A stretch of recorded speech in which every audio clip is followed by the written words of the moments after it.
Sir, जो आपने जो ट्वीट किया है उसके बारे में कि ऐसा है कि बांग्लादेशी और बांग्लादेशी वोटर, उसके सहारे ही कांग्रेस जीत सकती है, ये इसकी साजिश 1972-73 से चल रही है। बांग्लादेश जब बना और उसके बाद 75 में जब शेख मुजीबुर रहमान की हत्या हुई, उसके बाद से आपको पता है कि बांग्लादेशी घुसपैठिए यहां आकर बस गए।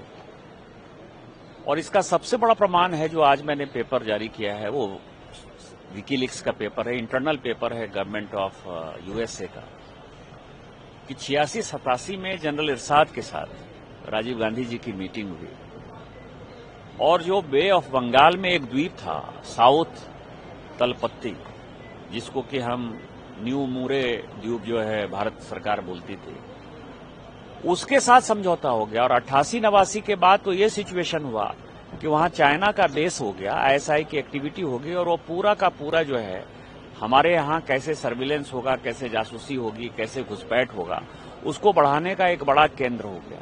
कोई अपना द्वीप दे देता है और मान लीजिए कि यदि बांग्लादेश ने जबरदस्ती उसको कब्जा कर रखा था 88-89 के बाद, तो भारत सरकार को उसके ऊपर आक्रमण करना चाहिए था।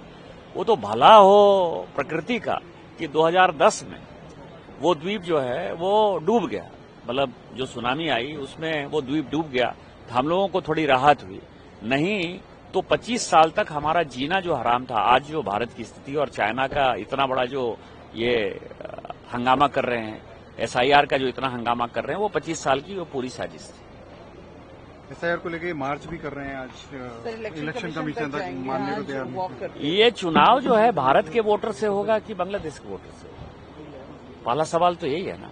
और यदि बांग्लादेश के वोटर से उनको जीतने की मंशा है तो वो मंशा जो है भारतीय जनता पार्टी पूरा नहीं होने देगी।